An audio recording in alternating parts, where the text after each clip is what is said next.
Hey,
नमस्कार दोस्तों।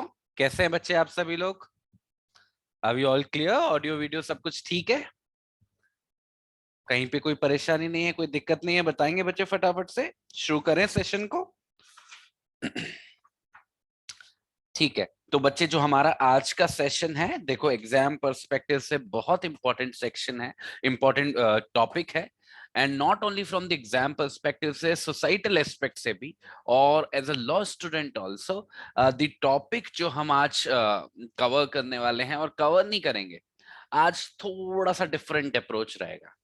आज देखो, हम लोग चीजों को एनालाइज करेंगे, उनके राइट पॉइंट्स, उनके रॉन्ग पॉइंट्स, उनको कैलकुलेट करेंगे, और साथ ही साथ समझने की भी कोशिश करेंगे कि what ever be the state of law जो अभी एग्जिस्ट करता है, इसके पीछे रीजंस क्या है। ठीक है?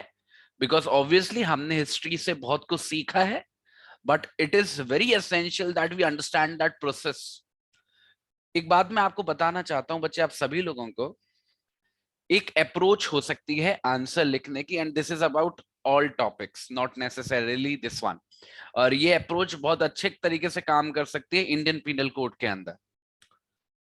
अगर आप ऐसा मैनेज कर सको that in your answers you trace the history of a particular law.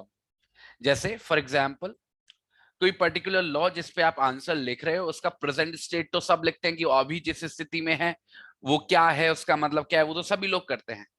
But at the same time, अगर आप अपने आंसर को एनरिच करना चाहते हो कि आपको एक दो मार्क ऊपर मिले, for that thing you can actually add up कि वो जो पर्टिकुलर सेक्शन है वो इस प्रेजेंट स्टेट में कैसे पहुंचा है। मतलब what were the amendments that were made, what was the purpose behind those amendments. Obviously इसके लिए ये जरूरी है कि हमारे पास टाइम हो, और ये भी जरूरी है कि वो जो क्वेश्चन है वो ज्यादा मार्क्स का हो। शॉर्ट नोट वगैरह में तो हम ये सब नहीं कर सकते, बट इस चीज को आप दिमाग में रख सकते हो एटलीस्ट, कि कभी भी किसी टॉपिक को पढ़ो, एटलीस्ट एक नजर डाल लो उसकी हिस्ट्री पर। उससे क्या होता है, आपके लिए एक कंटेंट होता है, एडिशनल कंटेंट होता है, जिसको आप अपने आंसर्स में लिख सकते हो, और वो आपको ऑब्वियसली हेल्प ही करेगा, उसमें कुछ नुकसान तो है नहीं। ठीक है? तो इस बात का आप ध्यान रखना जब इस टॉपिक को पढ़ोगे आप। तो बच्चे, आज मैं आपको पढ़ाने वाला हूं सेक्सुअल ऑफेंसेस का कॉन्सेप्ट। ठीक है? और ये जो सेक्सुअल ऑफेंसेस वाली बात है हमारे इंडियन पीनल कोड में, इट स्टार्ट्स विद सेक्शन 375, 375 से शुरू होती है, और लगभग जाती है 376 ई तक, 376 ई तक। अननेचुरल ऑफेंसेस को मैं अभी इसमें इंक्लूड नहीं कर रहा हूं, उसको मैं कल सेपरेटली पढ़ाऊंगा, क्योंकि उसमें थोड़ा सा कॉन्टेक्स्ट अलग रहता है। पर जो प्योर सेक्सुअल ऑफेंसेस हैं, उसको आज समझने की कोशिश करेंगे। देखो, आज आप सभी लोगों से एक्सपेक्टेड है कि आप थोड़ा सा आज मैच्योरिटी भी दिखाएं, चीजों को समझने की कोशिश करें, उनमें डीप जाने की कोशिश करें, और जो भी जरूरी पॉइंटर्स लगे उनको नोट डाउन भी कर लें। ठीक है? क्योंकि काफी ऐसी चीजें होंगी जो हो सकता है आपको ना पता रही हो, और हो सकता है कि पता रही हो पर आपने उसको इतने अच्छे से समझा ना हो। तो बी रेडी, बी वाइटल, और कोशिश करो कि इस टॉपिक को हम लोग अपना एक स्ट्रॉन्ग पॉइंट बनाएं, कि कल को अगर हमको आंसर लिखना पड़े तो हम इसको चूज करें। इन प्रेफरेंस टू अदर टॉपिक्स। ठीक है, उस एम के साथ हमको इसको पढ़ना है। और बहुत बेसिक शुरुआत करूंगा, बिल्कुल सिंपल लेवल से लेके जाएंगे। हम सबको पता है रेप क्या होता है, हम सबको पता है, हम सब लोग ज्ञानी हैं, but at the same time legally I start from the very firm ground, बिल्कुल बिल्कुल बेसिक से लेके जाऊंगा आपको वन बाय वन। ठीक है, बस यही है कि अपना दिमाग खुले रखना। जितना दिमाग अपना खुला रखोगे, जितना मैच्योरिटी दिखाओगे, उतना फायदा ले पाओगे, वरना तो कोई बात है भी नहीं है। ठीक है, चलो। सो सेक्सुअल ऑफेंसेस, देखो इंडियन पीनल कोड में काफी सेक्शंस हम ऑलरेडी पढ़ चुके हैं जिसमें वो सेक्सुअल एस्पेक्ट आ चुका है। अगर आपको याद हो, हमने सेक्शन 354 पढ़ा था, 354 ए बी सी डी, वो सारे सेक्शंस पढ़े थे। आगे भी ऐसा आएगा, एक सेक्शन 509 आएगा जिसमें हम उसको कवर करेंगे। और बाकी की जो भले ही सेक्सुअल ऑफेंसेस की कैटेगरी में जो सेक्शंस नहीं थे, उसमें भी कई बार हमने देखा कि वो जेंडर सेंट्रलाइजेशन आ रहा था, है ना, क्योंकि वो एक इंपॉर्टेंट एस्पेक्ट है हमारे लॉज का। ठीक है, और हमारे क्या, दुनिया भर में सबका ही है। पर सेक्सुअल ऑफेंसेस की जब मैं बात करता हूं, और बच्चे मैं स्पेसिफिकली जब रेप के अपराध की बात करता हूं ना, तो मामला जो है वो ज्यादा सीरियस हो जाता है। ज्यादा सीरियस हो जाता है in what sense, topic wise भी, कॉन्सेप्ट वाइज भी, और इसकी एप्लीकेबिलिटी वाइज भी, मतलब तीनों एस्पेक्ट से जब हम रेप की चर्चा करते हैं तो स्टेक्स थोड़े से बढ़ जाते हैं। ये कोई इमोशनल होने वाली बात नहीं है, ये एक ऐसी बात नहीं है कि यहाँ पे कोई भाषण हो रहा है, प्योरली लीगल बोल रहा हूं मैं आपको। लीगल एनालिसिस रेप का is not easy, is not at all easy. आपको हो सकता है कि लगता हो कि आपको रेप का कानून आता है, बट अगर आप आंसर लिखने को बैठोगे तो बहुत मुश्किल होगा एक अच्छा आंसर लिखना। That is what I am trying to say here. तो you have to be very particular because there are so many things, कई सारी चीजें हैं जो एक साथ वर्क करती हैं, that is what we need to understand. यहां पे सबसे पहली बात, आप सभी को पता है कि हमारा जो रेप का अपराध है हमारे इंडियन पीनल कोड के अंदर, वो जेंडर सेंट्रिक है। और मैंने जेंडर सेंट्रिक जब भी बोलता हूं तो वो दो एस्पेक्ट्स होते हैं उसके, विक्टिम के पर्सपेक्टिव से और एक्यूज के पर्सपेक्टिव से। ये दोनों तरीके से ही जेंडर सेंट्रिक है। यहां पे विक्टिम केवल महिला हो सकती है और यहां पे एक्यूज केवल आदमी हो सकता है। तो दोनों पर्सपेक्टिव से जेंडर सेंट्रिक है। सारे सेक्सुअल ऑफेंसेस के साथ ऐसा नहीं है, बट यहां पर रेप के ऑफेंसेस में ये चीज क्लियर है। अब देखो उसके क्या फायदे हैं, क्या नुकसान है, उसके क्या क्रिटिसिज्म है, उससे हमें लेना देना नहीं है। अभी हम फोकस कर रहे हैं लॉ पर, जैसा वो एग्जिस्ट करता है। तो this is the very first fact that you need to understand. इसी वजह से आपको यहाँ पे ऐसा कुछ देखने को नहीं मिल रहा कि एनी पर्सन, यहाँ पे लिखा हुआ है मैन, सीधा सीधा लिखा हुआ है भाई, कोई भी आदमी बोला जाएगा कि उसने रेप किया है जब वो, अब देखो देखो बच्चे, जब हम समझते हैं रेप के अपराध को, रेप के ऑफेंस को, then when we try to understand it, उसके दो कंपोनेंट्स होते हैं और दोनों कंपोनेंट साथ में चलते हैं। उसका पहला कंपोनेंट होता है बच्चे एक्ट। एक्ट का मतलब है जो चीज हुई एज अ फैक्ट, एक आदमी ने एक औरत के साथ जो भी चीज की, जो भी एक्टिविटीज की, पहला कंपोनेंट तो वो होता है रेप के अपराध का। दूसरा कंपोनेंट होता है क्या, महिला की मानसिक स्थिति, वुमेन्स मेंटल स्टेटस।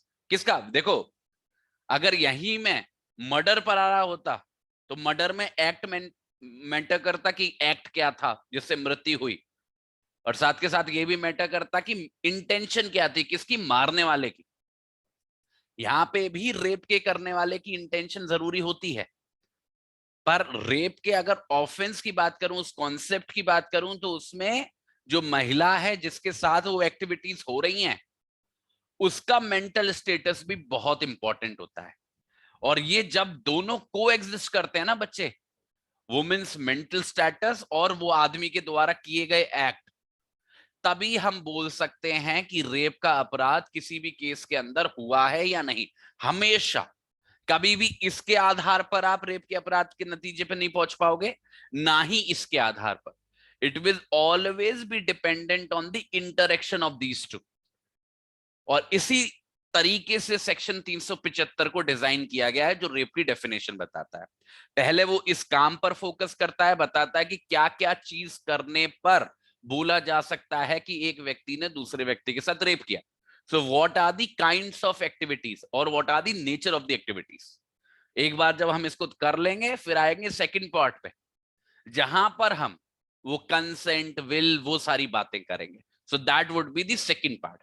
तो पहले फोकस कर रहे हैं एक्टिविटीज वाले पार्ट पे कि आदमी को महिला के साथ क्या क्या एक्टिविटीज करनी पड़ेंगी इस सेक्शन के अंदर आने के लिए। देखो सबसे पहली जो एक्टिविटी है वो सबसे नेचुरल है। सबसे नेचुरल इन द सेंस जो हमारे दिमाग में आता है, किसी के भी दिमाग में आता है जब रेप के अपराध की बात होती है। जब भी हम रेप शब्द का इस्तेमाल करते हैं, what comes into our mind कि किसी व्यक्ति ने, किसी आदमी ने किसी महिला के साथ फोर्सफुल सेक्सुअल इंटरकोर्स किया है। फोर्सफुल सेक्सुअल इंटरकोर्स का मतलब कि उस महिला के साथ सेक्स किया है जबरदस्ती, without her consent, right. This is the common understanding. आप किसी से भी सोसाइटी में पूछोगे, so this would be the basic understanding जो किसी भी व्यक्ति के दिमाग में होगी। और एग्जैक्टली यही पहला कंपोनेंट भी है इस अपराध का। जो सबसे पहली एक्टिविटी जो आपको रेप के अपराध की तरफ ले जाती है वो है पेनिट्रेशन। देखो ये शब्द बड़ा इंपॉर्टेंट होता है बच्चे, बिल्कुल डीप एनालिसिस करना। पेनिट्रेशन बड़ा ही इंपॉर्टेंट शब्द है रेप के डेफिनेशन के लिए। पेनिट्रेशन पहले कंपोनेंट के अंदर जो होना जरूरी है वो पेनिस का होना जरूरी है, ठीक है।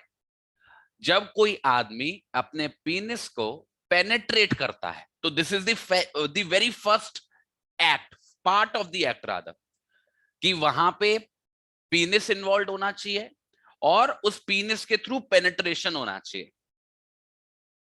ये दो, पीनिस होना चाहिए, पीनिस के थ्रू पेनेट्रेशन होना चाहिए। अब आते हैं थर्ड पॉइंट पे, ये एब्सोल्यूट है। थर्ड में वैरायटी है। ये जो पेनेट्रेशन है ये या तो वजाइना में हो सकता है।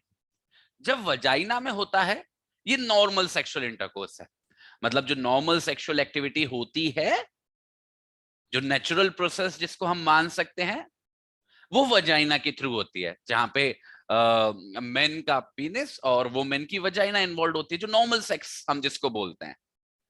सो penis penetration into the vagina, into the vagina, ये आपको रेप की तरफ लेके जाएगा।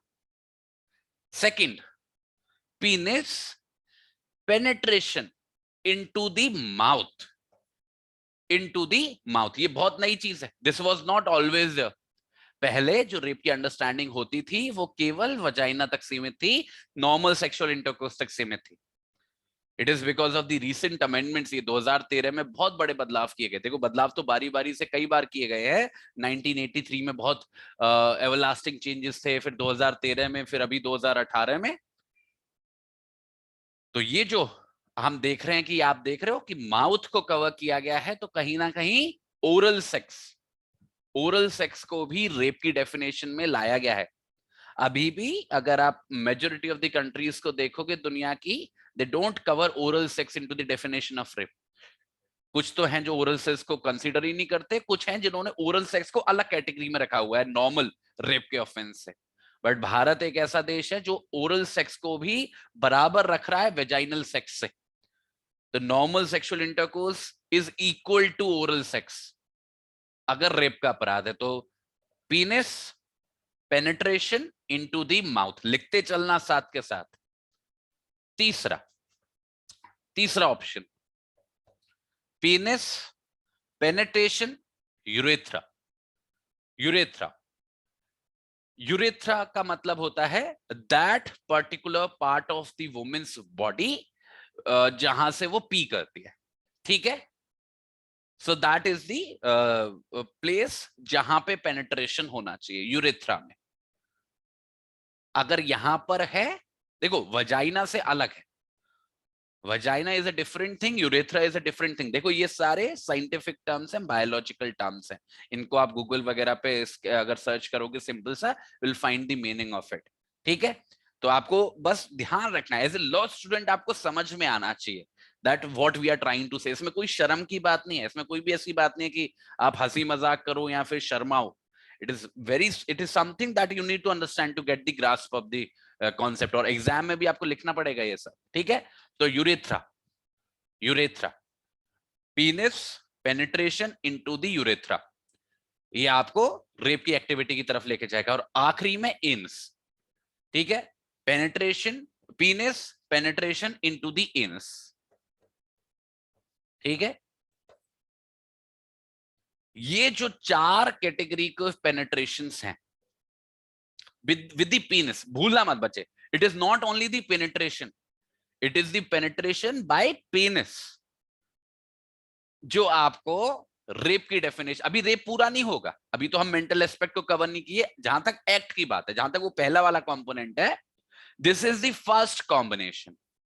और बच्चे ज्यादातर cases I would say 90% of the cases जो रेप के होते हैं वो इन्हीं कैटेगरी में गिरते हैं, where penis is involve, penetration is involve, vagina, mouth, urethra और एनस इज इन्वॉल्व, ठीक है। So this is the first aspect.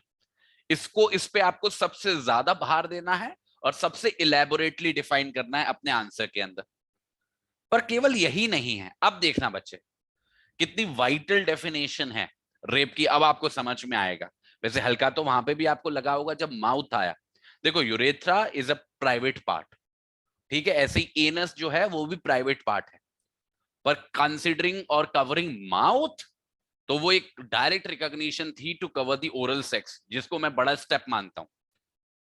दूसरा देखना बच्चे, पहले में हमको क्या चाहिए था कि पीनिस होना चाहिए, दूसरा हमको क्या चाहिए था कि पेनिट्रेशन होना चाहिए।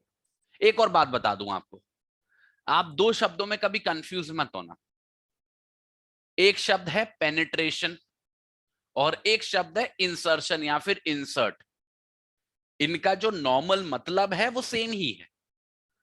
जब पेनिट्रेशन के साथ हम उस शब्द को इस्तेमाल, जब हम पीनिस के साथ उस टर्म को इस्तेमाल करते हैं तो हम पेनिट्रेशन शब्द को इस्तेमाल कर देते हैं कि पीनिस का पेनिट्रेशन होता है। वैसे पीनिस को इंसर्ट भी बोलोगे, दैट इज ऑल्सो फाइन, उसमें कुछ गलत नहीं है। मैं बस बता रहा हूं कि कैसे भाषा को इस्तेमाल किया गया है। अगर और कोई चीज है जहां पे पीनिस इन्वॉल्व नहीं होता तो नॉर्मली इंसर्ट शब्द का इस्तेमाल होता है। किस शब्द का? इंसर्ट शब्द का। तो दूसरे में हमको ना ही पीनिस चाहिए, पेनिट्रेशन तो होगा, पेनिट्रेशन की जगह हम इंसर्ट शब्द इस्तेमाल करेंगे, पर हमको पीनिस नहीं चाहिए, आदमी चाहिए। देखो ये समझना, आदमी हमको चाहिए क्योंकि आदमी ही अपराध कर सकता है रेप का, पर उसका पीनिस नहीं चाहिए। फिर कैसे होगा भाई रेप? जब पीनिस ही नहीं है तो कैसे होगा रेप? कैसे होगा? इंसर्ट होना चाहिए। देखो इंसर्ट होना चाहिए, और इंसर्ट क्या होना चाहिए? कोई भी चीज, जो इंसर्शन है वो किसी भी चीज का हो सकता है, it can B of any object. और जब मैं बोलता हूं ऑब्जेक्ट बच्चे, it can be anything, anything. देखो मैं एग्जांपल दूंगा किसी भी चीज का, इट विल लुक बैड, कुछ भी मैं लूंगा क्योंकि वो कॉन्टेक्स्ट इतना खराब है। So for that need reason आप खुद ही कोई भी चीज, कुछ किसी भी चीज का एग्जांपल ले लो, एनीथिंग एंड एवरीथिंग, किसी भी ऑब्जेक्ट का इंसर्शन, ठीक है, या फिर ऑब्जेक्ट का नहीं तो किसी भी पार्ट ऑफ ह्यूमन बॉडी, कोई भी पार्ट ऑफ, पेनिस को छोड़ के कोई भी दूसरा पार्ट ह्यूमन बॉडी का। अब देखना बड़े ध्यान से, ये जो इंसर्शन हो रहा है किसी भी ऑब्जेक्ट का या पेनिस को छोड़ के किसी भी दूसरे ह्यूमन बॉडी पार्ट का, ये जो हो रहा है इंसर्शन, ये कहां कहां पे होना चाहिए, कहां कहां हो सकता है? या तो वजाइना में, ध्यान से देखना, या तो वजाइना में, कंपेयर करते रहना, या तो यूरेथ्रा में, या फिर एनस में। पहले में एक और था जो यहां पे मिसिंग है, कौन सा? माउथ। माउथ में इंसर्ट करना किसी ऑब्जेक्ट को या किसी ह्यूमन बॉडी पार्ट को इज नॉट रेप। माउथ के लिए penis has to be involve. अगर ओरल सेक्स तो पीनिस के ही थ्रू हो सकता है, that is the basic idea, right. तो माउथ तभी कवर होगा जब पीनिस होगा। तो ये इससे आप याद कर लो, अगर पीनिस नहीं तो माउथ नहीं, ठीक है। अगर पीनिस इन्वॉल्व नहीं है तो कौन कौन से रह जाएंगे? वजाइना, यूरेथ्रा और एनस, बाकी के तीनों तीनों ही प्राइवेट पार्ट्स हैं। तो इंसर्शन होना चाहिए किसी भी ऑब्जेक्ट का, किसी भी बॉडी पार्ट का, into the vagina, into the urethra और इनटू द एनस। ये दूसरा तरीका है। ये बच्चे बहुत ब्रॉड बना देता है डेफिनेशन को, बहुत ब्रॉड बना देता है डेफिनेशन को। यहां पे ऐसा कुछ भी नहीं लिखा हुआ कि कोई सेक्सुअल मंशा होनी चाहिए या फिर किसी सेक्सुअल डिजायर के थ्रू ये काम हो रहा हो। कहीं नहीं लिखा, देखो कहां लिखा हुआ है that there has to be a sexual desire behind the insertion of the object or the human body part, ऐसा बिल्कुल भी नहीं है। These acts by themselves, जब हम इसको साथ में पढ़ेंगे, जब ये बिना कंसेंट के होगा, डजंट मैटर उसके पीछे पर्पस क्या था, इंटेंशन क्या थी, सेक्सुअल डिजायर थी भी या नहीं थी, फर्क नहीं पड़ता। These acts along with the absence of the consent, जिसको हम आगे कवर करेंगे, वो सफिशिएंट है बच्चे। वैसे हम रेप को कई बार ऐसे लिमिट करते हैं ना कि it is always a situation जहां पे कोई व्यक्ति अपने सेक्सुअल डिजायर्स को सेटिस्फाई कर रहा है, ऐसा जरूरी नहीं है। पीनिस इन्वॉल्व है तो मोर और लेस हम इस नतीजे पे पहुंच जाते हैं कि सेक्सुअल डिजायर इन्वॉल्व होगी, क्योंकि पेनिस का इस्तेमाल हो रहा है। But in such a situation जहां पे कोई ऑब्जेक्ट या कोई अदर बॉडी पार्ट का इंसर्शन हो रहा है, it is not at all necessary.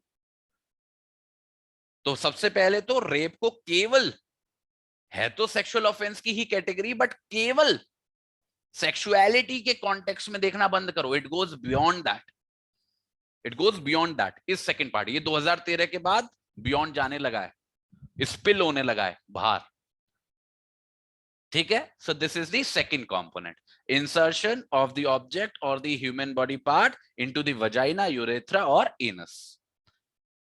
ये तीसरा देखो। अब ये जो तीसरा है, इसमें देखना, इसमें ना ही इंसर्शन चाहिए ना ही पेनिट्रेशन चाहिए, ना ही इंसर्शन चाहिए ना ही पेनिट्रेशन चाहिए। यहां पे एक कॉम्बिनेशन है। किस चीज का कॉम्बिनेशन है? एक एक्ट जो किसी व्यक्ति के द्वारा किया जा रहा है और उसकी इंटेंशन, जिस इंटेंशन के साथ वो इस काम को कर रहा है। देखते हैं।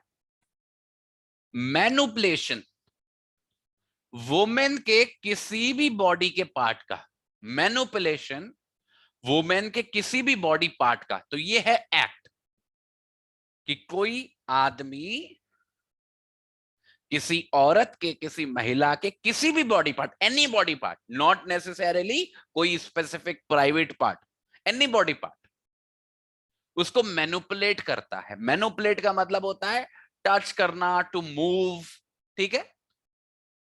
तो कोई भी आदमी जो महिला के शरीर के किसी भी अंग को मैनुपुलेट करता है, तो कितना खतरनाक लग रहा है ना कि इसको हम रेप मान लेंगे क्या?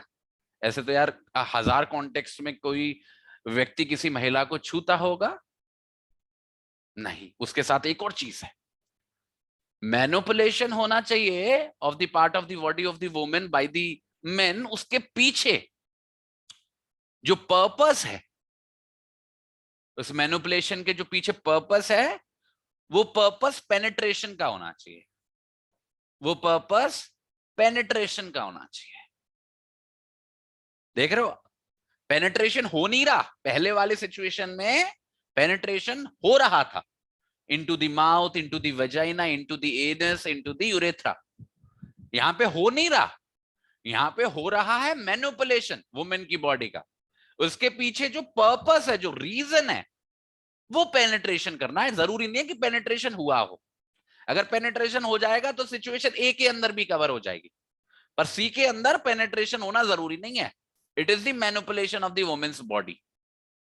और ये जो पेनिट्रेशन है, ये ध्यान से देखना बच्चे, बहुत ब्रॉड है। तो सबसे पहले तो manipulation of women's body with the intention to penetrate. और ये जो पेनिट्रेशन है देखो कहां कहां हो सकता है, into the vagina, into the urethra, into the anus. ये तो हम रट गए हैं, हमको ए से बी के अंदर भी था, सी के अंदर भी है। चौथा देखो, any part of the body of such women, women के शरीर के किसी भी अंग के अंदर, किसी भी अंग के अंदर, I am not going to give the examples, बस आप सोच लो, आप समझ लो। Any body part, manipulation of women's body with the intention to penetrate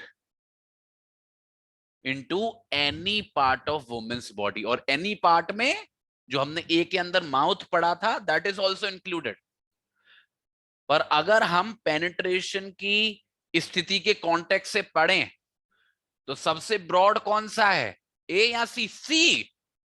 C broad है, क्योंकि जहां एक के अंदर केवल वजाइना, यूरेथ्रा, एनस और माउथ कवर्ड था, बी के अंदर तो वजाइना, यूरेथ्रा और एनस ही कवर्ड था। बट यहां पे तो it is the any part of the women's body, any part बच्चे, एनी पार्ट। पर थोड़ी सी तसल्ली की बात क्या है, वो ये है कि यहां पे पेनिट्रेशन शब्द इस्तेमाल किया गया, इंसर्शन नहीं किया गया। और जब पेनिट्रेशन शब्द इस्तेमाल होता है तो मैंने जैसा आपको बताया, इंटेंशन ये रहती है that there should be penis involve होना चाहिए, तो उससे कहीं ना कहीं वो सेक्सुअलिटी का कॉन्टेक्स्ट क्रिएट हो जाता है। पर अगर बच्चे गलती से यहां पे मानो इंसर्शन शब्द इस्तेमाल होता तो कितनी ब्रॉड हो जाती डेफिनेशन, कितनी ब्रॉड हो जाती। क्योंकि यार पेनिट्रेट करना या इंसर्ट करना into the vagina, urethra, anus और इवन इन द माउथ, अगर हम पीनिस की बात करें तो समझ में आता है, वो समझ में आता है कि इट इज नॉट समथिंग जो कोई नॉर्मली करेगा। There would be a certain sexual desires जिसके साथ वो ऐसा कर रहा होगा। पर looking at this, any part of women's body, यार वुमेन्स बॉडी तो बहुत बड़ी है and it includes thousands of the parts, that makes it very ये बात तो बिल्कुल सही है और ये तारीफ के भी लायक है कि जो डेफिनेशन है वो बहुत कॉम्प्रिहेंसिव है। पर बच्चे हमको ध्यान रखना होता है एज ए लॉ स्टूडेंट कि केवल कॉम्प्रिहेंसिव डेफिनेशन से काम नहीं चलेगा। डेफिनेशन उतनी कॉम्प्रिहेंसिव होनी चाहिए जिस हद तक वो अपना पर्पस सर्व करे। और पर्पस क्या है? Sexual offences, sexual offences. तो यहां पे ये पेनेट्रेशन जो शब्द है उसकी वजह से थोड़ा सा बचाव हो गया, वरना यहां पे भी रायता बाहर फैल सकता था, जैसा कहीं ना कहीं बी के अंदर हुआ है, वो इंसर्शन ऑफ ऑब्जेक्ट उस चक्कर में। वहां पे प्राइवेट पार्ट्स की उसने बचा लिया है क्योंकि वहां पे केवल वजाइना, यूरेथ्रा और एनस का वर्ड है, यहाँ पे पेनिट्रेशन वाली बात ने बचा लिया है। बस इतना सा समझ लो, इस तरीके से बैलेंस हुआ है। तो अंडर सी एक्ट क्या है जो हुआ है असलियत में, वो क्या हुआ? केवल मैनिपुलेशन। और manipulation it can be anything बच्चे, even touching the women's body, उसको एडजस्ट करना, उसको मूव करना, दिस इज मैनिपुलेशन। उसके लिए कुछ बहुत ज्यादा करने की जरूरत नहीं है। यहां पर ज्यादा इंपॉर्टेंट होता है purpose, and the purpose has to be penetration into any of this. तो ये है तीसरा तरीका, तीसरी तरीके की एक्टिविटी रादर, जिस तरीके से आप रेप की डेफिनेशन में गिर सकते हो। और आखिरी, जो सबसे आखिरी तरीका है, ये बच्चे इससे मैं थोड़ा सेटिस्फाइड रहता हूं क्योंकि बैलेंस्ड है। आपको याद होगा ए कंपोनेंट के अंदर जो सबसे पहला वाला पड़ा था जहां पे पेनिस का पेनिट्रेशन हो रहा था, तो उसमें एक ओरल सेक्स का कंपोनेंट था। कैसे था? जब पेनिस का पेनिट्रेशन वुमेन के माउथ में हो रहा था तो it was a oral sex, right, जहां पे women was the subject matter. इस डी पॉइंट के अंदर भी ओरल सेक्स ही इन्वॉल्व होता है। पर यहां पे ओरल सेक्स बच्चे, ये जो ओरल शब्द है it comes out of the expression कि आपका माउथ इन्वॉल्व है, मतलब किसी पार्टनर का जो सेक्सुअल एक्टिविटी में इन्वॉल्व है उसका माउथ इन्वॉल्व है। तो यहां पे जो माउथ इन्वॉल्व है under point number D, it is not the mouth of the women, it is the mouth of the man, और वो अपने माउथ को कहां पे अप्लाई करा, this is very important. So first mouth involve होना चाहिए, माउथ इन्वॉल्व होना चाहिए, माउथ का एप्लीकेशन होना चाहिए। और वो एप्लीकेशन कहां कहां पे हो सकता है, ध्यान से देखना, बड़ा रेस्ट्रिक्ट, वजाइना, यूरेथ्रा, और तीसरा एनस। तो यहां पे मेन अपने माउथ को अप्लाई कर रहा है into the vagina, into the urethra, into the anus of the women.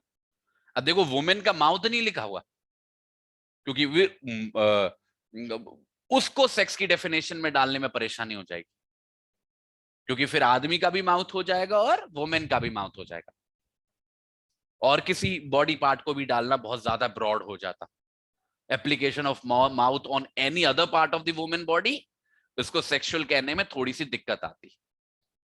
पर यहां पर application of the mouth of the men on to any of these private body parts, vagina, urethra, anus, तो sexuality के बारे में हम थोड़ा बहुत सेटिस्फाई हो जाते हैं कि भाई स्पिल ओवर नहीं हो रही डेफिनेशन। तो यहाँ पे एप्लीकेशन होना चाहिए किस, माउथ का एप्लीकेशन होना चाहिए किसका, आदमी का जो अपराध कर रहा है, on to any of these body parts. ठीक है, ये जो चारों कैटेगरी हमने पढ़े, चारों कैटेगरी के एक्टिविटीज पढ़े, इनको एक बार रिवाइज कर लेते हैं, और बहुत सिंपल है, दिमाग में बिठा लेना, एक ही बार में बिठा लेना। सबसे पहला, penetration by use of penis. Penis का penetration into the vagina, urethra, anus and mouth, चार। पेनिस का penetration into any of this. ठीक है। दूसरा, no penis involve, insertion, insertion of any object और एनी ह्यूमन बॉडी पार्ट। और ये जो इंसर्शन है, not in the mouth, into the vagina, urethra और एनस। ठीक है, private parts. Third, manipulation of women's body. Manipulation of women's body, there is no insertion, there is no penetration. Manipulation of women's body with the intention और with the object. क्या object है उसके पीछे, penetration. Penetration कहां पर, ये बहुत broad है। पेनिट्रेशन कहां पर, into the vagina, into the anus, into the urethra और any other body part, any other body part.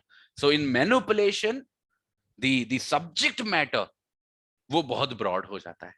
आखिरी में application of mind, application of mouth of the men to the vagina, urethra and anus of the women.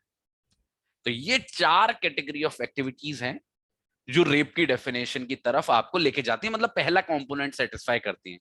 इतना ही नहीं, ये जो rape की definition है, इसमें ना केवल वो व्यक्ति जो इन कृत्यों को कर रहा है, समझिएगा, ना केवल वो व्यक्ति जो इन चीजों को कर रहा है, जो ये पेनिट्रेशन कर रहा है, जो ये इंसर्शन कर रहा है,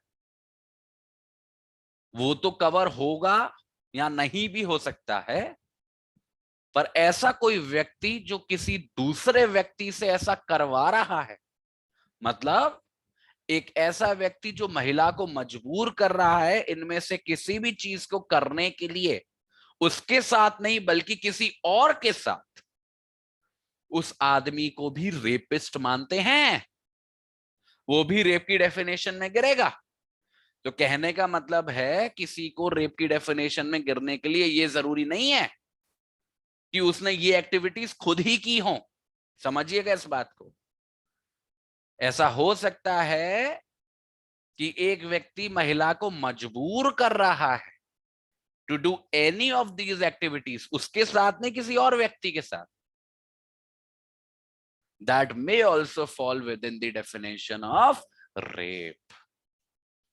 ठीक है, ये आप हर एक उसमें पढ़ोगे, makes her to do so, उसको ऐसा करने के लिए मजबूर करता है, या तो उसके साथ या किसी और व्यक्ति के साथ।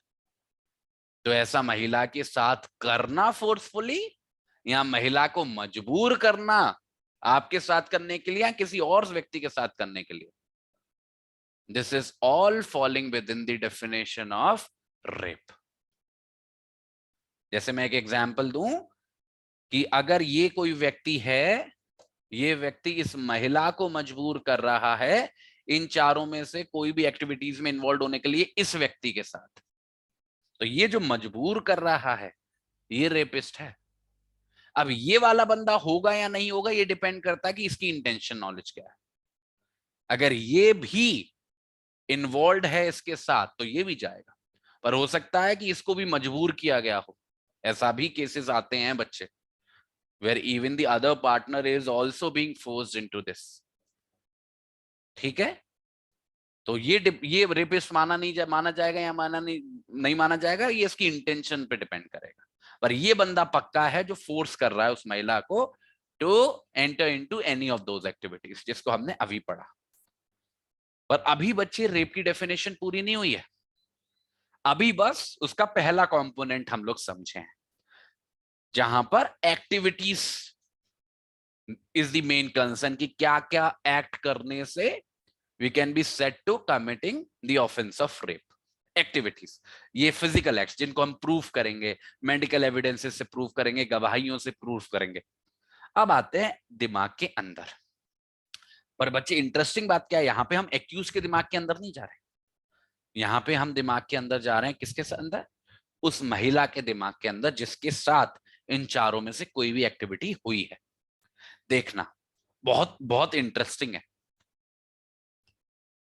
अगर किसी महिला के साथ इन चारों में से, जिनको अभी हमने पढ़ा, इन चारों में से कोई भी एक्टिविटी हुई है और वो एक्टिविटी उसकी विल के खिलाफ हुई है, अगेंस्ट हर विल हुई है, मतलब उसकी इच्छा के खिलाफ हुई है, तो ये रेप है।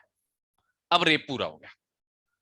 इन चारों में से कुछ भी होना, penetration of penis, insertion of object, manipulation of body, application of mouth, अगर इनमें से कोई भी चीज महिला की इच्छा के खिलाफ हुई है तो ये रेप होगा, उसकी विल के खिलाफ हुई है। ऐसे ही अगर इन चारों में से कोई भी चीज उस महिला की कंसेंट के बिना हुई है, उसकी सहमति के बिना हुई है, तो ये भी रेप होगा। अब आप सभी लोगों को सोचना चाहिए कि इन दोनों में फर्क क्या है। किसी महिला की इच्छा के विरुद्ध इन चीजों को करना और किसी महिला की सहमति के बिना इन चीजों को करना, क्या इन दोनों में कोई फर्क है? तो मैं आपको बता दूं बच्चे, प्रैक्टिकली इन दोनों में कोई फर्क नहीं है। अगर आप प्रैक्टिकली कभी वकील बनोगे, कभी जज बनोगे, will not be considering the difference, क्योंकि फर्क नहीं पड़ता। हर एक परिस्थिति जहां पर आप महिला की इच्छा के विरुद्ध ये सारे काम करते हो तो ऑटोमेटिकली ये माना जा सकता है कि उसकी कंसेंट नहीं है, उसकी इच्छा के विरुद्ध है तो उसकी कंसेंट नहीं है। और ये रूल वाइज वर्सा भी अप्लाई होता है। जब भी हम बोलते हैं कि कोई काम किसी महिला की कंसेंट के बिना हो रहा है, बिना उसकी सहमति के हो रहा है, तो इम्प्लाइडली उसका मतलब यही होता है कि वो उसकी इच्छा के विरुद्ध हो रहा है। कई बेवकूफ लोग आपको ऐसा स्टेटमेंट देते हुए मिलेंगे, और वो लिटरली बेवकूफ हैं, जो कहते हैं कि कंसेंट का ना होने का मतलब जरूरी नहीं है कि वो इच्छा के विरुद्ध हो। ये बिल्कुल सबसे गधे वाली स्टेटमेंट है, ऐसा बिल्कुल नहीं है। अगर कंसेंट नहीं है तो वो इच्छा के विरुद्ध ही होगा बच्चे, ऑब्वियसली। जब आपकी किसी चीज के लिए सहमति नहीं है, सहमति का मतलब ये नहीं होता कि आप हाँ हाँ बोलो या गर्दन हिलाते फिरो। सहमति मीन्स सहमति, चाहे एक्सप्लिसिट चाहे इम्प्लाइड, वो नहीं है तो वो इच्छा के विरुद्ध ही है। तो प्रैक्टिकली इन दोनों में कोई भी डिफरेंस नहीं होता। एकेडमिक डिफरेंस ढूंढने जाओगे तो मिल जाएगा, पर इतनी मेहनत करने की आपको जरूरत है नहीं। ठीक है, तो मेरे हिसाब से तो अगर दोनों को लिख दोगे तो अच्छा है, एक को लिख दोगे तो भी अच्छा है, कोई खास फर्क नहीं पड़ता। तो इन चारों में से कुछ भी होना against the will of the women या फिर उसकी बिना कंसेंट के, रेप की डेफिनेशन में लेके आता है। अब ये जो कंसेंट है इसकी डेफिनेशन प्रोवाइड की गई है विद इन दी सेक्शन, अभी हम पढ़ेंगे। और एक सेक्शन 90 भी है हमारे इंडियन पीनल कोड के अंदर, वो भी कंसेंट की डेफिनेशन को इलेबोरेट करता है। अभी उसको आगे करेंगे, ठीक है। पहले समझ लेते हैं दैट क्या स्टेटस है, माइंड का क्या स्टेटस है। तो पहला, अगेंस्ट हर विल, दूसरा विदाउट हर कंसेंट, तीसरा उसकी कंसेंट के साथ। जब वो कंसेंट उसको या किसी दूसरे व्यक्ति को जिसमें वो इंटरेस्टेड है उसको मृत्यु के या फिर चोट के बह में डाल के ली गई है। जो भी कुछ हो रहा है महिला की सहमति से हो रहा है, पर ये जो महिला की सहमति मिली है वो असल में सही सहमति नहीं है, उसने अपनी मन मर्जी से नहीं दी, अपनी चॉइस से नहीं दी है, वो सहमति उससे जबरदस्ती ली गई है। उसको डरा धमका के कि उसको मार दिया जाएगा या चोट पहुंचा दी जाएगी या किसी दूसरे व्यक्ति को जिसमें वो इंटरेस्टेड है, उसका परिवार का भी हो सकता है, दोस्त भी हो सकता है, उसको मार दिया जाएगा या उसको चोट पहुंचाई जाएगी। ठीक है। पर बच्चे यहाँ पे अगर आप सच में कानून को समझते हो तो ये गलत लिखा हुआ है, ये भाषा बिल्कुल गलत है, बिल्कुल गलत है। ये जो एक्सप्रेशन है this is entirely wrong, entirely wrong, और ये लिखने की जरूरत ही नहीं है। कोई भी कंसेंट जो किसी भी ऐसे सर्कमस्टांस में ली गई है, किसी को डरा के किसी को धमका के, वो कभी कंसेंट हो ही नहीं सकती। सेक्शन 90 साफ साफ ऐसा कहता है। तो ये स्टेटमेंट, ये जो लिखा हुआ है विद हर कंसेंट, वो विद हर कंसेंट हो ही नहीं सकता। अगर कंसेंट के पीछे डेथ या हर्ट का एप्रीहेंशन है, it can not be a consent. तो ये जो बात लिखी है ना विद हर कंसेंट, ये गलत लिखी है। There is no consent, such consent is no consent. ऐसी सहमति कोई सहमति नहीं मानी जाती। तो ये जो लिखा है ना उसकी सहमति से, ये सहमति नहीं है, दिस इज नॉट सहमति। तो जिसने भी इस क्लॉज को बनाया है वो कानून को सही नहीं समझ पाया। ये पॉइंट सेकेंडली के ही अंदर कवर हो सकता है, और अगर किसी महिला के साथ इन चारों में से कोई भी एक्टिविटी की जाती है, उसको डरा के धमका के, और वो उसके लिए तैयार हो जाती है, उस तैयार हो जाने को हम उसकी कंसेंट नहीं मानेंगे। उस तैयार हो जाने को हम बोलते हैं submission, submission to the will of another person. किसी के आगे घुटने टेक देना, सर झुका देना, पर वो कंसेंट नहीं होता। इस बात को आप सभी लोग अपने पेपर में लिख के आओगे, that there is a fault with in the definition. अगर हम कंसेंट को उसी तरीके से समझें जिस तरीके से हमें समझना चाहिए, तो इस थर्डली की हमें जरूरत ही नहीं है, क्योंकि ऐसी कंसेंट कंसेंट ही नहीं है, और वो विदाउट कंसेंट वाली सिचुएशन में कवर हो जाएगी। पर क्योंकि लिखी हुई है तो देख लो। अगर किसी महिला से कंसेंट ली गई है, मैं तो नहीं बोलूंगा इसको कंसेंट ली गई है, मान लो वो तैयार हो गई है महिला, क्योंकि उसको डराया धमका गया कि उसको जान से मार देंगे, चोट पहुंचा देंगे, उसके परिवार वाले को किसी के साथ ऐसा कर देंगे, तो ये भी रेप की डेफिनेशन में ही गिरेगा।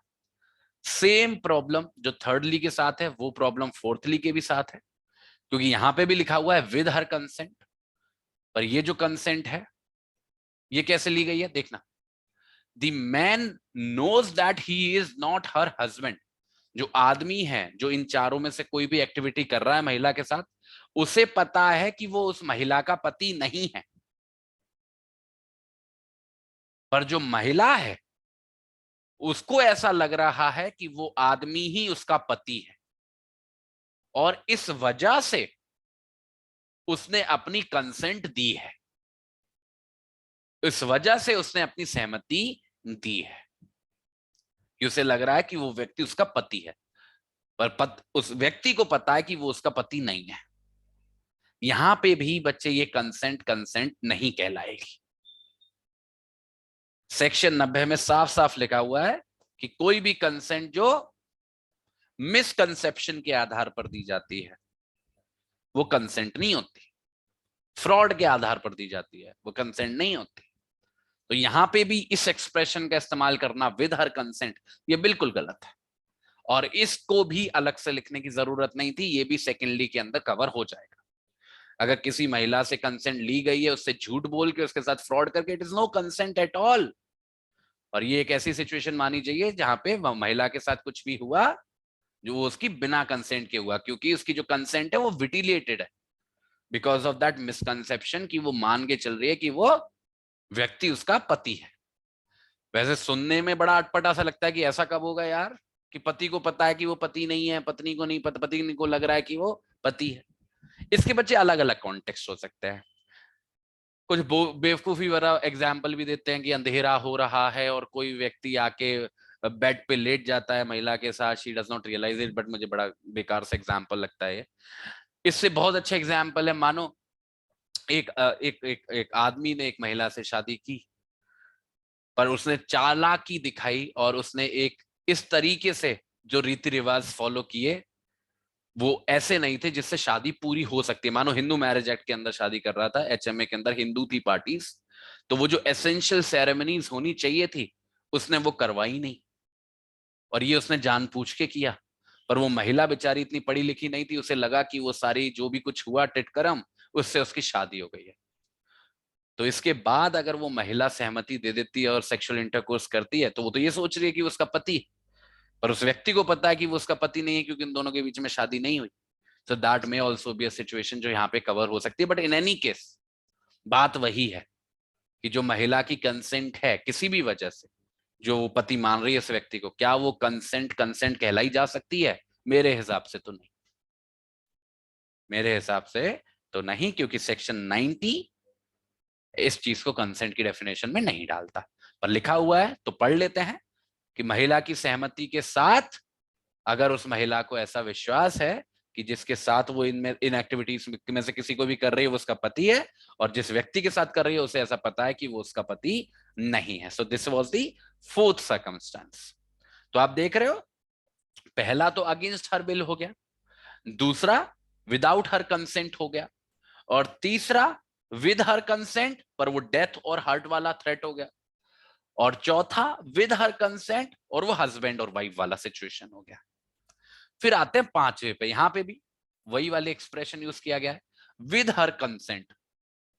जब उसने वो कंसेंट दी, महिला ने जब वो कंसेंट दी, ये बड़ा इंटरेस्टिंग, इंटरेस्टिंग तो नहीं बोलूंगा पर बड़ा इंपॉर्टेंट है समझने के लिए।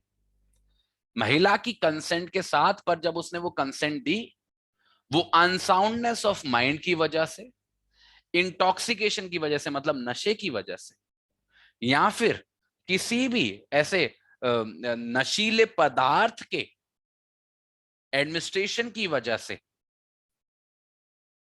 वो समझने में केपेबल नहीं थी कि किस चीज के लिए वो अपनी कंसेंट दे रही है। तो मानो कोई महिला है जो मानसिक रूप से ठीक नहीं है, उसको कोई आदमी बहला रहा है, फुसला रहा है, उस महिला को समझ में नहीं आ रहा कि वो किस चीज के बारे में हामी भर रही है, पर उस व्यक्ति को तो पता है ना, पर वो महिला नहीं समझ पा रही क्योंकि वो मानसिक रूप से सही नहीं। और ये मानसिक रूप से सही परमानेंट भी हो सकता है और ये टेम्परेरी भी हो सकता है। कोई बहुत ज्यादा बीमार है कि वो सोच समझने की स्थिति में नहीं है, दिस में ऑल्सो भी सिचुएशन जो कवर हो सकती है यहाँ पे। तो ये जो कंसेंट दी जाएगी महिला के साथ, it will not be a consent जिसको हम स्वीकार कर सकते हैं, और ये रेप ही माना जाएगा।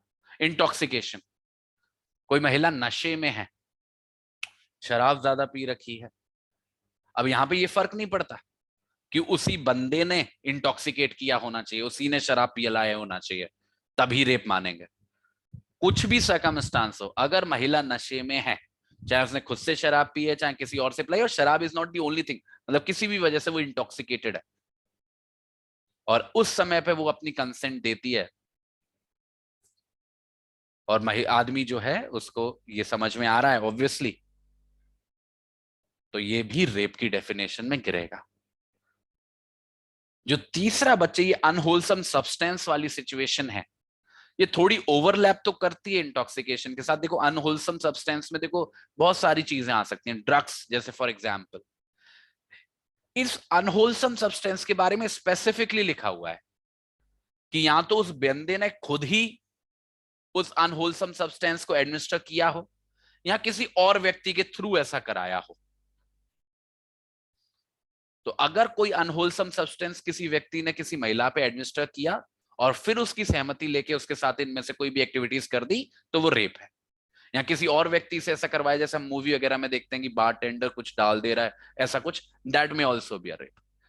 पर बच्चे इससे थोड़ा सा मुझे प्रॉब्लम होता है, क्योंकि इंटॉक्सिकेशन में ऐसी कोई रिक्वायरमेंट नहीं है कि इंटॉक्सिकेशन उसी व्यक्ति की वजह से होना चाहिए या उसके कहने पर किसी और व्यक्ति के द्वारा किया जाना चाहिए। तो फिर ऐसी रिक्वायरमेंट आप अनहोलसम सब्सटेंस में क्यों डाल रहे हो? क्योंकि दोनों ही जगह होता क्या है, इंटॉक्सिकेशन में भी आप स्थिति में नहीं होते कि आप समझ पाओ चीजों को, और जब आप पे अनहोलसम सब्सटेंस एडमिनिस्टर होता है, इन दैट सिनेरियो भी ऐसा ही कोई सिचुएशन है, आप उस स्थिति में नहीं हो। जरूरी थोड़ी ना कि आप बेहोश ही हो जाओ, हो सकता है कि आप कॉन्शियस हो but you are not in the position to understand. तो ये एक थोड़ी सी दिक्कत लगती है मुझे डेफिनेशन के साथ। पर जो भी हो, मोटे तौर पर अनसाउंडनेस ऑफ माइंड से सफर कर रही है महिला, इंटॉक्सिकेशन से सफर कर रही है, या कोई अनहोलसम सब्सटेंस उसको एडमिनिस्टर किया गया है। और इतना काफी नहीं है, इन तीनों स्थितियों में वो ऐसी परिस्थिति में होनी चाहिए जहां पे वो समझ नहीं पा रही कि जिस चीज के लिए वो सहमति दे रही है उसका नेचर और कॉन्सिक्वेंस क्या है। तो फिर से वही वाला आर्गुमेंट बच्चे, this is not a consent, क्योंकि she is not in the position to give the consent. Capability नहीं है ना। कंसेंट की बहुत बेसिक रिक्वायरमेंट होती है, तभी किसी व्यक्ति को माना जाता है कि उसने कंसेंट दी है when he was in the position to understand the nature and the consequences of the acts. और इन तीनों ही परिस्थितियों में, अनसाउंडनेस में, इंटॉक्सिकेशन में और अनहोलसम सब्सटेंस में, वो सिचुएशन में है ही नहीं महिला, तो it should be no consent at all. पर ठीक है, डेफिनेशन में विद हर कंसेंट लिखा हुआ है तो ठीक है, क्या कर सकते हैं। ठीक है, फिर आता है सिक्स्थली, इसको बोलते हैं बच्चे एब्सोल्यूट ग्राउंड। यहां पे मानसिक स्थिति का फर्क नहीं पड़ता, ये अकेला ऐसा ग्राउंड है जहां पर केवल एक्टिविटीज ही अपने आप में सफिशिएंट होती हैं रेप के अपराध को ले जाने के लिए। मैंने बताया ना, दो कंपोनेंट्स हैं, वो 4 कैटेगरी ऑफ एक्टिविटीज और ये 7 कैटेगरी ऑफ मेंटल स्टेटस। यहां पर बच्चे मेंटल स्टेटस का कोई रोल ही नहीं है, केवल एक्टिविटी करना काफी है। ऐसा कब है? जब उन चारों में से कोई भी एक्टिविटी एक ऐसी महिला के साथ हुई है जिसकी उम्र 18 साल से कम है। अगर कोई भी लड़की, कोई भी बच्ची जिसकी उम्र 18 साल से कम है, उसके साथ उन चारों में से कोई भी एक्टिविटी की गई है, डजंट मैटर कि वो उसके कंसेंट के साथ थी या नहीं थी, अगेंस्ट हर विल थी या नहीं थी, उसको कोई सब्सटेंस दिया गया था या नहीं दिया था, कहता उसको डराया गया था या नहीं डराया गया था, it would be a case of rape. Simple. और ऐसा क्यों है? क्योंकि हमारा आईपीसी मानता है कि 18 साल से कम के बच्चे, दे आर नॉट इन दी, वही वाली बात ना, कंसेंट का मतलब क्या होता है, when a particular person is in a position to understand the nature and consequences of the act. Law मान के चलता है कि 18 साल से कम के बच्चे नेचर और कॉन्सिक्वेंसेस को समझने के केपेबल नहीं है। फॉर दैट रीजन अगर वो दे भी रहे हैं तो उनकी कंसेंट कोई कंसेंट नहीं। तो ये एब्सोल्यूट ग्राउंड होता है। आज के मॉडर्न टाइम्स में सबसे ज्यादा केसेस यहीं से आ रहे हैं बच्चे, यहीं से आ रहे हैं। ठीक है, अगर टाइम मिलेगा तो मैं आपको डेटा भी दिखाऊंगा। और आखिरी पॉइंट जो सेकंड कंपोनेंट का है, जहां पर वो जो महिला है अपनी कंसेंट को कम्युनिकेट करने में असक्षम है, ये बच्चे सबसे कंफ्यूजिंग लगा मेरे को, इसमें क्लैरिटी नहीं लगी मेरे को। आप खुद भी दिमाग लगा के देखो, ये कह रहा है कि उन चारों में से कोई भी एक्टिविटी कर रहे हो किसी महिला के साथ, ऐसी परिस्थिति में जब वो महिला अपनी कंसेंट को कम्युनिकेट करने की स्थिति में नहीं है। जितना क्लोज मैं पहुंच पाया हूं इसको समझने में, जितनी ज्यादा किताब वगैरह मैंने देखी और अपने भी दिमाग लगाया, तो यहां पे मेरे को एक ऐसी परिस्थिति समझ में आई जहां पे मानो कोई महिला है जो बेहोश है, for example, for whatever reason she is out of her senses, या फिर मानो कोई महिला है जो सो रही है, फॉर एग्जाम्पल। सोने में मुझे बड़ा अजीब लगता है पर ऐसे एग्जाम्पल्स दिए गए हैं बुक्स में। तो अगर ऐसी किसी स्थिति में महिला के साथ उन चारों में से कोई भी एक्टिविटी की जाती है तो दैट में ऑल्सो अमाउंट टू रेप, क्योंकि बेहोश है तो वो अनेबल है अपनी कंसेंट देने में।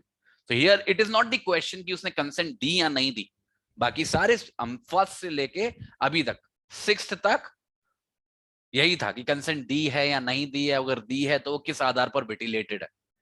इस आखिरी पॉइंट के अंदर it is not the question की कंसेंट दी या नहीं दी, it is the very fact कि वो कंसेंट देने में अनेबल थी, अनएबल थी, इनकैपेसिटेड नहीं थी। इनकैपेसिटेड का मतलब होता है जब वो 18 साल से कम की है।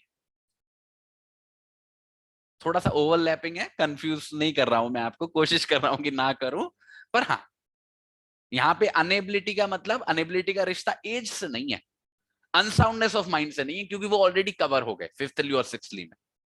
यहाँ पे अनेबिलिटी का मतलब है जहां पर किसी और वजह से the woman is not in the position, जहां पे वो अपनी कंसेंट को कम्युनिकेट करे। और मुझे बेहोशी का एग्जाम्पल सबसे आसानी से समझ में आता है इसके बारे में।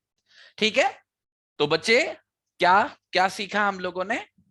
हम लोगों ने ये सीखा कि for committing the offence of rape दो दो पार्ट्स में हमको डिवाइड करना पड़ेगा। On the first part 4 category of activities, ठीक है, जो मैंने आपको पढ़ाई। पेनिट्रेशन ऑफ पेनिस, रिवाइज कर लो, penetration of penis into the mouth, anus, vagina, urethra, ठीक है। Insertion of any object into the vagina, urethra, anus, manipulation of body so as to cause penetration into the vagina, urethra, anus or any part of the woman body. Application of mouth to the vagina, urethra and anus of the woman. These are the 4 categories of activities. In 7 categories of circumstances, against her will, without her consent, सबसे broad है। और ये जो without her consent है ना, उसके अंदर बाकी के सारे कवर हो जाते हैं इम्प्लाइडली। अगर बाकी के सारों में से नहीं भी लिखे होते ना तो कोई फर्क नहीं पड़ता था, वो सारी सिचुएशन कवर हो जाती। ठीक है, तो against her will, without her consent, फिर आगे विद हर कंसेंट, उसको डेथ का डराया है, उसको हर्ट का डराया, उसको डराया या उसके परिवार को डराया है। विद हर कंसेंट, जैसे मेरे दिमाग में जो जो याद आते जा रहे हैं, विद हर कंसेंट जब उसको लग रहा था कि वो हस्बैंड है पर उसको पता था कि वो हस्बैंड नहीं है, ऐसी वाली सिचुएशन।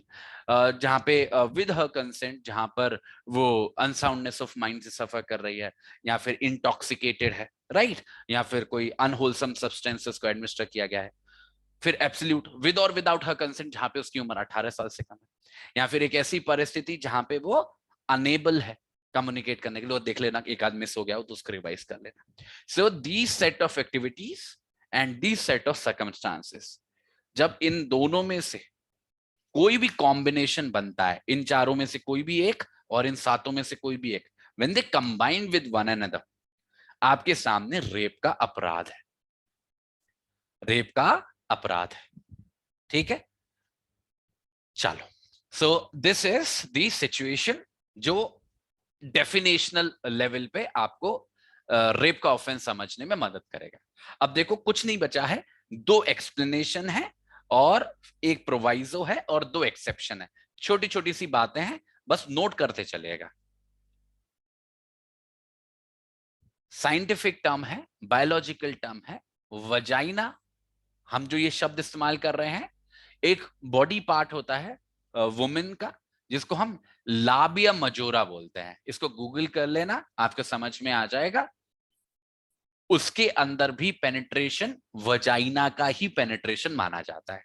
तो अगर लाबिया मजोरा में आप पेनिट्रेट कर रहे हो, it is considered to be the penetration of the vagina. ठीक है, 3 चीजों में क्लैरिटी ले लो आप लोग, वजाइना, यूरेथ्रा और ये लाबिया मजोरा। एनस तो चलो आप समझ जाओगे, और माउथ भी आप समझ जाओगे। इन तीनों पे ले लेना, ठीक है, वजाइना, यूरेथ्रा और लाबिया मजोरा। ठीक है, फिर एक्सप्लेनेशन 2 देखो, अब ये सबसे इंपॉर्टेंट चीज, कंसेंट वाली बात। बच्चे बहुत अच्छी बात है इस डेफिनेशन की कि इसने अपनी खुद की डेफिनेशन दी है कंसेंट की। ऐसा नहीं है कि कंसेंट की डेफिनेशन पहले से नहीं थी, सेक्शन 90 के अंदर डेफिनेशन थी, पर जो हमारा सेक्शन 90 है ना आईपीसी का, वो ये नहीं बताता कि कब मानेंगे कि कंसेंट है, मतलब it is not a positive definition. वो बताता है कि कब कंसेंट नहीं होगी, it is a negative definition. ठीक है, तो एक मैं आपको पढ़ के ही सुना देता हूं जिससे कोई कंफ्यूजन ही नहीं रहेगा। आप एक बार देख लो अपने बच्चे इस स्टैट्यूट में। दो कंपोनेंट है सेक्शन 90 के अंदर जो डेफिनेशन है उसके दो एसेंशियल कंपोनेंट है। देखना, a consent is not such a consent as is intended by any section of this code if the consent is given by a person under fear of injury।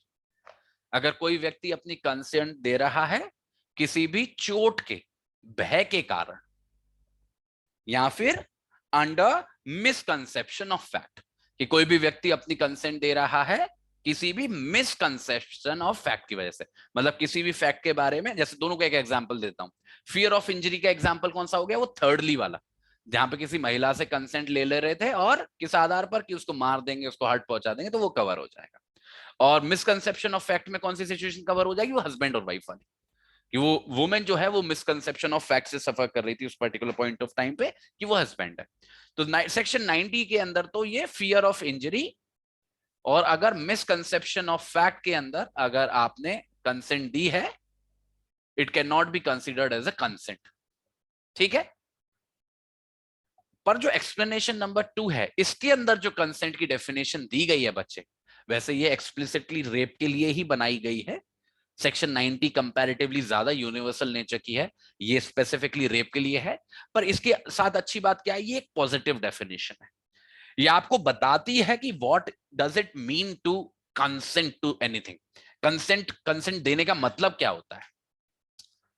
Consent का मतलब है voluntary. देखो शब्द देखो, voluntary का मतलब समझाया ना मैंने आपको, जब आप कोई भी चीज अपनी स्वेच्छा से करते हो। It includes intention, it includes knowledge, it includes reason to believe. तो आप क्या कर रहे हो, वॉलंटरली, वॉलंटरी अपनी मन मर्जी से क्या कर रहे हो, एग्रीमेंट कर रहे हो। एग्रीमेंट का मतलब होता है वो कॉन्ट्रैक्ट वाला एग्रीमेंट नहीं, सहमति। और ये जो वॉलंटरी एग्रीमेंट हो रहा है ये महिला के द्वारा हो रहा है। यहां तो शब्दों में ये सबसे आसान तरीका है और सबसे एक्सप्लिसिट तरीका शब्दों में। For example, that two people are agreeing to have sex with one another. So लड़के ने पूछा, लड़की ने बोला yes. So this is something जो वर्ड्स का एग्जाम्पल है। हाँ, बाय जेस्चर्स। अब देखो, सेक्सुअल एक्टिविटी एक ऐसी एक्टिविटी है जो एक आम एक्टिविटी, मतलब आम एक्टिविटी तो है बट नॉर्मल एक्टिविटी से हम उसको कंपेयर नहीं कर सकते, उसमें शर्म वाला पार्ट भी आ जाता है और हजारों चीजें आ जाती हैं। तो इवन जेस्चर्स, पर जेस्चर्स का जो एरिया है वो बड़ा खतरनाक होता है, क्योंकि किस महिला के किस जेस्चर को किस तरीके से इंटरप्रेट करना है उसमें परेशानी आती है।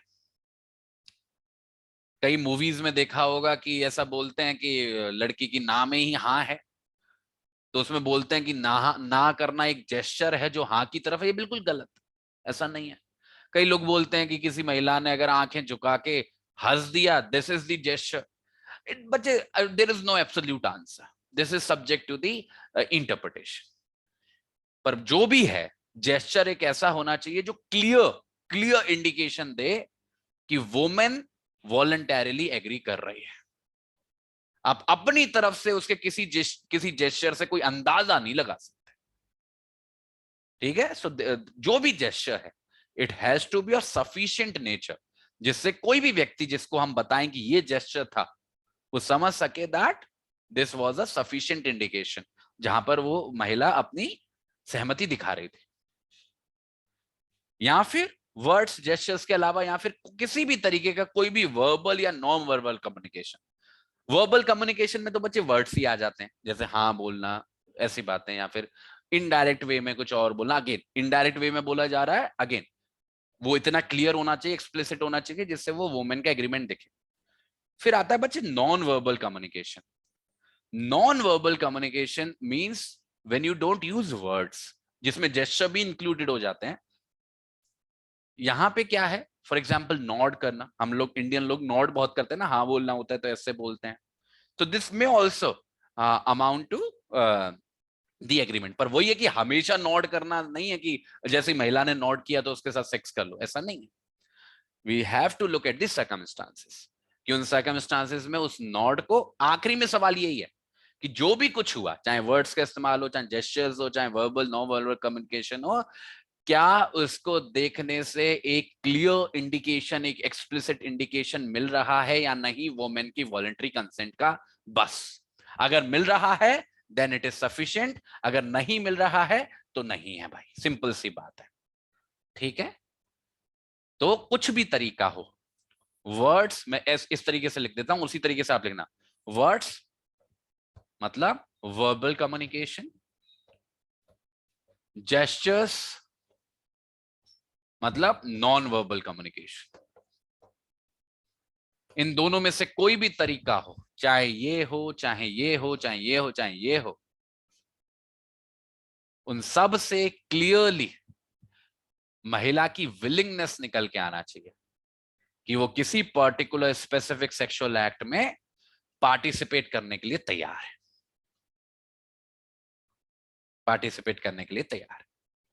तो कल को कभी कोर्ट में सवाल उठा तो उन एग्जैक्ट वर्ड्स को एनालाइज किया जाएगा, उस जेस्चर को एनालाइज किया जाएगा। वॉज इट सफिशिएंट उन फैक्ट्स एंड सर्कमस्टांसेस में कि आदमी को ऐसा लगे कि वुमेन जो है वो विलिंग है, विलिंग पार्टनर।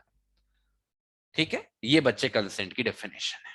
तो कंसेंट के लिए there has to be a voluntary agreement, और ये voluntary agreement can be through verbal और non verbal verbal communication, words और जेस्चर्स, जिससे एक एक्सप्लिसिट विलिंगनेस दिखाई दे।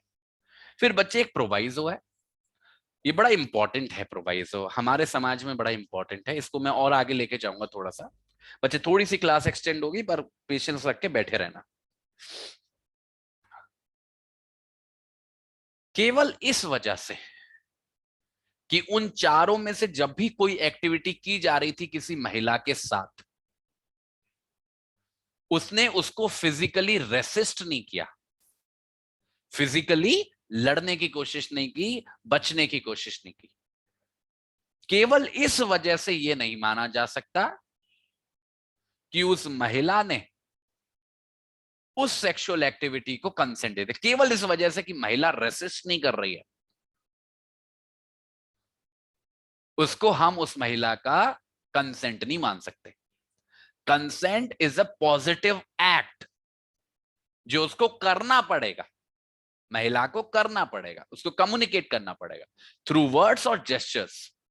उस कंसेंट को हम इंप्लाई नहीं कर सकते किसी भी ऐसी परिस्थिति से जहां पे उसके साथ इनमें से कोई भी चीज हो रही है और वो उसको रेसिस्ट नहीं कर रही। क्योंकि फिर से वही बात, there is a difference between giving the consent and submission. अपनी कंसेंट देना और अपने आप को सबमिट करना, दोनों में फर्क होता है। गिविंग कंसेंट में विलिंगनेस होती है कि महिला उस सेक्सुअल एक्टिविटी का पार्ट बनना चाहती है bye her own choice. Submission होता है मजबूरी, और ये मजबूरी के पीछे कुछ भी हो सकता है। वो फियर भी हो सकता है, वो अनसाउंडनेस ऑफ माइंड भी हो सकती है, या कोई भी परिस्थिति जहां उन फैक्ट्स एंड सर्कमस्टांसेस में देख के ऐसा लग रहा है कि महिला, देखो हजारों रीजन हो सकते हैं that the woman is not resisting. हो सकता है उसे फियर हो कि उसको मार दिया जाएगा, हो सकता है उसे फियर हो कि किसी और को मार दिया जाएगा, हो सकता है उसे किसी और तरीके से मजबूर किया जा रहा हो, किसी तरीके का इंड्यूसमेंट हो, कोई लालच हो, कुछ और सर्कमस्टांस हो जो उस पर प्रेशर की तरह काम कर रहा हो। It may be the relationship between the parties जो उसको रेसिस्ट करने से रोक रहा हो। वो शायद उसकी खुद की इज्जत हो सकती है, समाज में उसका इमेज हो सकती है जिसको बचाने के लिए वो ऐसा कर रहे हो। But these are not called consent, these are submissions. ठीक है, तो इन दोनों में फर्क समझना है। फिर है एक्सेप्शन। पहला एक्सेप्शन है कोई भी मेडिकल प्रोसीजर या कोई भी मेडिकल इंटरवेंशन, उसको रेप नहीं माना जाएगा। देखो हमने पेनिट्रेशन की बात की थी ना, देखो मेडिकल प्रोसीजर में पीनिस तो ऑब्वियसली इन्वॉल्व नहीं होना चाहिए, वो पीनिस इन्वॉल्व है तो फिर वो मेडिकल प्रोसीजर नहीं, इट इज समथिंग एल्स। तो वो जो ऑब्जेक्ट वाली बात थी, ऑब्जेक्ट को जो हम इंसर्ट कर रहे थे, तो ऐसा तो किसी मेडिकल प्रोसीजर में भी हो सकता है, पर वो रेप की डेफिनेशन में नहीं गया। पर बच्चे ऐसा जरूरी नहीं, देखो यहाँ पे ऐसा नहीं लिखा हुआ कि मेडिकल प्रोसीजर जो है वो वुमेन की कंसेंट के साथ होना चाहिए, ऐसा कुछ भी नहीं। द ओनली फैक्ट इज कि अगर कोई चीज मेडिकल प्रोसीजर के थ्रू हो रही है तो वो रेप की डेफिनेशन में नहीं गिरेगा, but it has to be a medical procedure. ऐसा नहीं है कि डॉक्टर अपने पेशेंट के साथ रेप कर रहा है तो उसको मेडिकल प्रोसीजर मान लिया जाएगा, नहीं। ठीक है, मेडिकल प्रोसीजर जिसका purpose has to be related to curing of the human body, उसको दौरान कुछ भी किया जाता है उसको रेप नहीं मानते। फिर आते हैं बच्चे एक्सेप्शन 2 पे। इस पे बड़ा हल्ला है, अगर आप चाहेंगे तो इस पे हम लोग डिस्कस भी कर सकते हैं on the coming Sunday. Sexual intercourse या किसी भी तरीके का सेक्सुअल एक्ट, मतलब जो भी हमने चारों तरीके की एक्टिविटी पढ़ी, जो कोई आदमी करता है अपनी खुद की वाइफ के साथ, वो रेप नहीं है। तो अगर कोई पति अपनी पत्नी के साथ उन चारों में से कोई भी एक्टिविटी करता है, भले ही उसकी बिना कंसेंट के करे, उसकी अगेंस्ट हर विल करे, उसको प्रेशराइज करके करे, उसको अनसाउंडनेस ऑफ माइंड की वजह से करे, उसको नशा में लाके करे, कैसे भी करे, मतलब anything that we have covered so far, अगर वो काम पति कर रहा है अपनी पत्नी के साथ, this is not rape, this is not rape. बस इसका एक एक्सेप्शन है, अगर वो महिला, वो बच्ची जो पत्नी है, अगर उसकी उम्र 15 साल से कम है तो फिर वो रेप हो जाएगा। तो अगर एक ऐसी परिस्थिति है जहां पे एक बच्ची है जो शादीशुदा है, हो सकता है ना बच्चे, शादी तो वैलिड रहती है चाइल्ड मैरिज रेस्ट्रेंट एक्ट के अगेंस्ट हो तो भी। तो अगर मानो कोई 14 साल की बच्ची है, वो उसका पति है, वो शादीशुदा है, अगर उसका पति उसकी कंसेंट के साथ इन सारी एक्टिविटीज को कर रहा है, then it is not rape. बट अगर उसकी कंसेंट के खिलाफ कर रहा है, देन इट इज रेप। पर अगर वही बच्ची 15 साल या उससे ऊपर की है, फिर वो चाहे उसके अगेंस्ट, कंसेंट के अगेंस्ट करे, तो फिर वो रेप नहीं होगा। तो मतलब अभी तक सोफा नॉर्मल सर्कमस्टांसेस में हमारा जो इंडियन लॉ है वो मैरिटल रेप को रिकॉग्नाइज नहीं करता, उसको लिमिटेड सेंस में रिकॉग्नाइज करता है, केवल जहां पर जो बच्ची है उसकी उम्र 15 साल या उससे कम है। यहाँ पे रेप करने वाले की उम्र क्या है उससे कोई फर्क नहीं पड़ता, वो करने वाला लड़का 15-16 का भी हो सकता है, 25 का भी हो सकता है, 50 का भी हो सकता है। तो marital rape as a concept is not recognise so far. Exceptional cases, मतलब दो सर्कमस्टांसेस में इसको कवर किया गया है। पहला सर्कमस्टांस ये 15 साल की बच्ची वाला है, और दूसरा अभी हम लोग आगे पढ़ेंगे। ठीक है, सो बच्चे, this was the entire concept. अगर हम डेफिनेशनल एस्पेक्ट की बात करें तो रेप ये है जो हमने चर्चा की। पहले वो 4 कैटेगरी ऑफ एक्टिविटीज, फिर वो 7 कैटेगरी ऑफ सर्कमस्टांसेस, फिर वो एक्सप्लेनेशन जो वजाइना वाला था, फिर दूसरा एक्सप्लेनेशन जिसमें हमने कंसेंट की एक पॉजिटिव डेफिनेशन पढ़ी, और फिर ये जो 2 एक्सेप्शन पढ़े, ठीक है, एक मेडिकल प्रोसीजर को लेके और एक मैरिटल रेप को लेके। ये है बच्चे हमारे रेप की पूरी डेफिनेशन। उम्मीद है आप सभी लोगों को रेप क्या होता है वो समझ में आया होगा और आपको एक गुड अंडरस्टैंडिंग बनी होगी। आप सभी से सजेस्ट करूंगा मैं, अगर हो सके तो इस क्लास को दोबारा देखिएगा एक बार, आपकी अंडरस्टैंडिंग को और मजबूती मिलेगी। अगली क्लास में जो हमारी नेक्स्ट क्लास है उसमें हम इसी अपराध के पनिशमेंट को पढ़ेंगे, मतलब सेक्शन 376 को कवर करेंगे। ठीक है, तो टाइम पे आइएगा। मैं अगली जो हमारी क्लास है वो बच्चे 9:15 पे शुरू होगी, 9:15 पे शुरू होगी। ज्यादा परेशान मत होइए, मैं 45 मिनट्स की क्लास दूंगा, 10 बजे आपको छोड़ दूंगा, बट टाइम पे आइएगा। ठीक है, चलिए, थैंक यू सो मच बच्चे, आराम करिए, ब्रेक लीजिए। I will see you at 9:15। Bye bye.